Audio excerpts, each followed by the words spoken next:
Каспий KZ'тегі магазинге жаңа тауарды қалай қосады? Каспий KZ'тегі магазинде сатуды бастау үшін тауарыңызды қосыңыз. Ол үшін Каспий Pay қосымшасында магазин сервисіне өтіп, тауарлар бөлімін таңдаңыз. Қосу деп басыңыз. Тексеріңіз, бәлкім мұндай тауар сатылымда бар шығар. Егер болмаса, оны өзіңіз қосыңыз. Қажетті санат пен брендті таңдаңыз. Тауардың атауы автоматты түрде жасақталады. Ол тауардың санаты, бренді және негізгі сипаттамалары туралы ақпаратты қамтиды. Фотосуреттерге қойылатын талаптармен танысып, ең көбі 15 суретті жүктеңіз.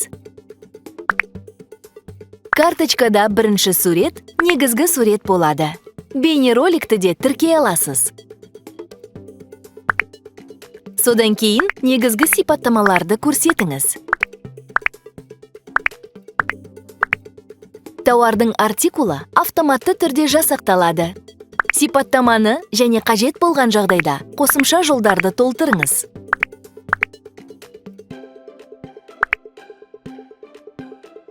Бағасымен әр қоймадағы тауардың қалдығын енгізіңіз.